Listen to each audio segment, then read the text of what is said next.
Good morning, everybody. Welcome to Monday 5 Live. It's a pretty wet and wild day out there today. I'm going to be keeping this one short. To be honest with you, I woke up this morning at 7:30 and I thought, I'm not going to be going live today. I have mentioned in the past week on my Facebook page that I've had a tooth infection. It's really knocked me around. I got it on Sunday, last Sunday, Mother's Day. And it has knocked me around a lot more than what I ever thought a little tooth could. It's amazing how something so small in the body can create such a lot of pain. So it got to about 8:30 and I thought, actually, I am going to show up. I've made a commitment to show up on Mondays, and it's these times when we're feeling really yucky that I thought, well, actually, there might be some other people out there who are feeling yuck as well, and maybe they can benefit from the information that I'm going to share. So a bit of background on what happened this week was I started getting the toothache on Sunday. So I'd had some work done on my teeth about 3 weeks prior to that, and my dentist said to me, this particular tooth, which is my back molar, it was very badly decayed, just because I'd neglected my teeth for many, many years. And he said, we'll put a filling in, but it's quite possible that this tooth is going to flare up. And so it was good for about 3 weeks. And then on Mother's Day, I started to get some pain, and it just got worse and worse. I rang the dentist and said, I really need to come in. So I was able to see the dentist on Thursday, but the pain was so bad, the tooth was so inflamed that he couldn't actually numb the area enough to do anything. So now I'm on antibiotics, which thankfully has, it took a couple of days, but the antibiotics have started to lessen the pain because they're killing off the infection.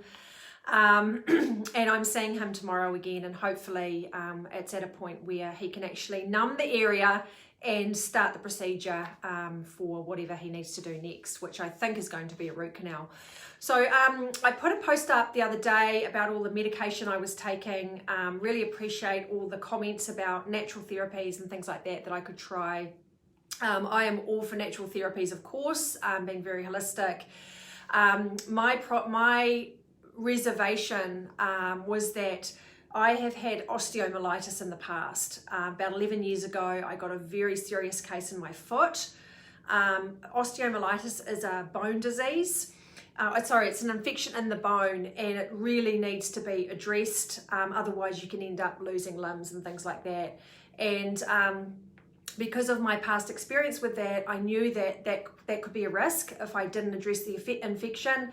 So I just knew that I had to go on antibiotics, and obviously antibiotics is not something that you really want to do, but there are times when you just have to bite the bullet and follow that conventional medical path. And excuse me, I've always said that conventional medicine is amazing for acute illness. We can't dispute that. Acute illness is something that comes on suddenly, or we know the direct cause of the problem. So, toothaches, head injuries, heart attacks, conventional medicine is amazing for that. Chronic illness is a different story, and that's where we sort of specialize as more chronic illness. So my point is that yes, there are times where you just have to go with the conventional medical solution, and for me that was antibiotics. And but that doesn't mean that you can't supplement with natural therapies as well. And that's what I'm going to talk about today. So, when you take antibiotics, it's really interesting because I really noticed what this infection was doing to my body. Not only did I have an incredibly painful mouth, which was starting to spread actually. So it was my back molar, but it was starting to spread along my jaw, to the point where all my other teeth were very sensitive. And then I felt it I had jabbing pain in my ear, and then I had it up in my temple. And so obviously the infection was starting to spread.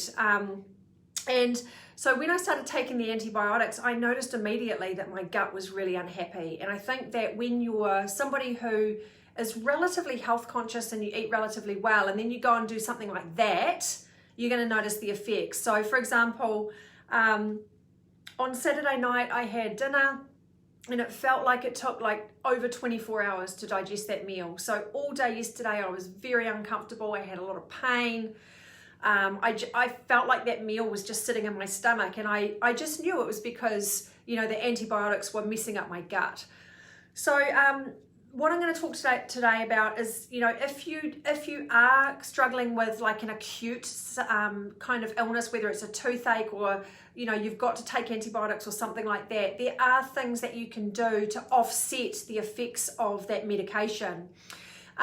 So just remember that every time you take medication, it has to be processed by your liver. So that puts a lot of burden on your liver. So the key thing here when it comes to the food you're eating is try and stay away from high fat, because high fat is really hard for your liver to break down, and it's even harder when it's got other jobs to do, like breaking down medication. So, you know, you want to be putting as many probiotics back into your gut as possible, and you can do that with your food. You know, fresh fruits and vegetables. My green smoothie, I'm going to put that in, I'm going to write that in the comments. I've talked about it a lot of times in the past, but it's a really, really good one for repopulating that, you know, good bacteria in your gut.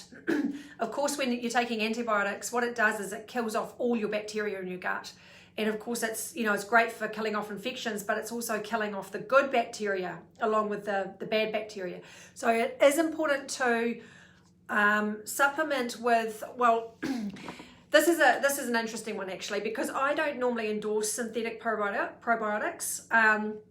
I think there's a lot of marketing behind them. I don't necessarily think that they work particularly well. I always like to see people getting their probiotics from their food, but I think when you're taking antibiotics, it's a good idea to supplement. You've just got to give your gut all the help you can. So it's a good idea to take a probiotic at the same time. You need to leave about a 2-hour gap between the antibiotic and the probiotic, and this is just a once a day. But I want to tell you about some other supplements that I recommend, and I recommend these to all my clients. We call them like our workhorses, because they do such a great job in the body. They just are overall really great supplements for health and well-being.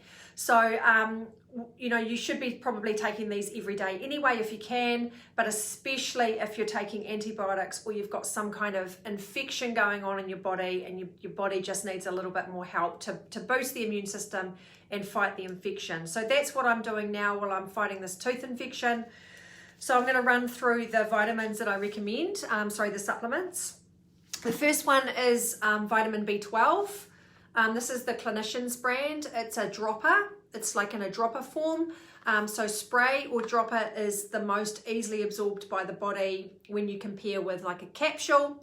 You've got to remember that if your gut is in a state of dysfunction, you're not necessarily going to be able to absorb much. So a capsule is not a great idea. This is better because it's absorbed through the cheeks and through the tongue, and it's more easily absorbed by the body. So B12 is great for your liver. It's also good, it's antiviral, so it's good in general to take at all times, just to reduce viral activity in the body. It's also great for the central nervous system and the brain.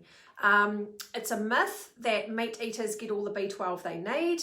Most people, whether you eat meat or not, are deficient. So it's a really good idea to take a B12 supplement every day if you can. The second one is liquid zinc sulfate. This again is a dropper. Clinicians brand again.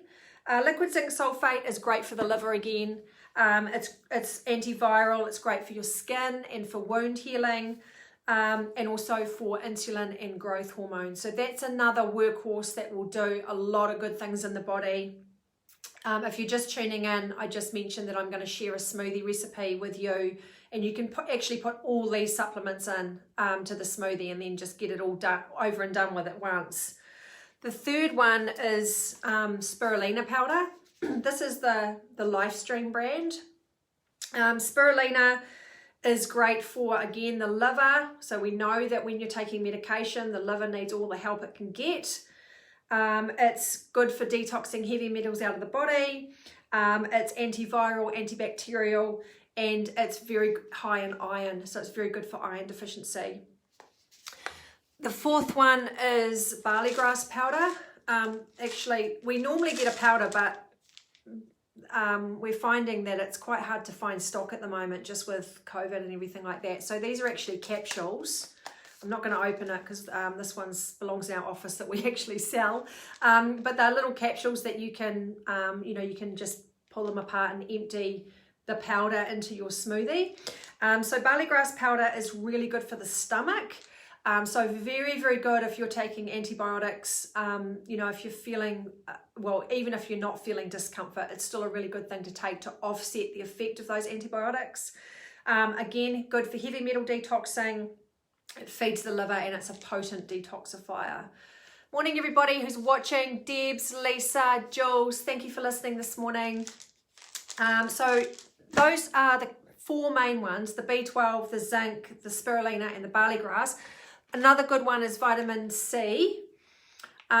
These are the lipospheric vitamin C sachets. They come in a box. You can get them at the pharmacy. These are quite potent, but excellent for boosting your immune system. So what you can do is with the Green Monster smoothie that I'm going to share with you in the comments, you can put your vitamin C, your barley grass, your spirulina, your zinc. You can put your B12 in if you want. B12 actually tastes okay on its own, so you can do it separately if you want to. But that way you're just getting everything into the smoothie and then, all done and dusted, and you don't have to worry about, taking various things during the day. So, key thing here is, there are times that you just need to go on antibiotics and kill an infection. I know that there are people out there who don't want to do it and they don't agree with it.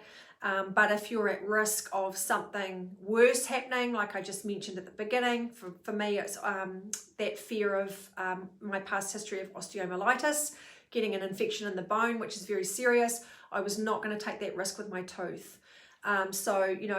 Antibiotics is what it's had to be for me, but there are ways of offsetting the damage that those antibiotics can do, and that's what this is all about. I think that's all that I was going to talk about today. I hope that's useful. Just before I go, just want to bring your awareness to book 2, which is now available. It's called Full of Beans. Hopefully the title is, self-explanatory. It's a bit of a play on words. And the tagline is Secrets to Transforming Your Health and Life on a Whole Food Plant-Based Diet. So for anyone who's read book 1, this is, book 1 is a really great sort of starting point for anyone who needs some guidance on their overall health and well-being. Book 2 is going to kick it up about 100 notches. So this is about, getting well, all the key sort of fundamental things that you need to know about general health and well-being.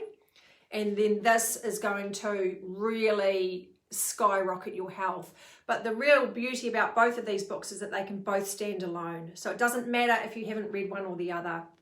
I think this one is going to be a really great, the way I look at it is it's actually a really great gift for somebody who maybe they're on the fence about becoming a vegan or someone who follows a plant-based diet. This is everything they need to know about why they should, how and what to do. It covers everything that they could ever possibly want to know about starting to follow a plant-based diet in the easiest possible way. So I'm going to post the link in the comments to purchase that book. We've got an early bird special at the moment, special pre-release price. The book is about to go into editing shortly, and it will be hopefully in my hands by early September. So take advantage of the early bird price, $19.95 plus $5.60 postage. It will be going up to the RRP of $29.95 in the not too distant future. Hopefully that was helpful to you. Sometimes it's, as I said, I wasn't going to come on today because I just wasn't feeling it. I was just feeling pretty miserable, but if I can help other people who might be feeling the same, then that's got to be a win. So thanks everybody for listening. Really appreciate it. And we'll catch you same time, same place next week. Have a great day, everybody. Bye.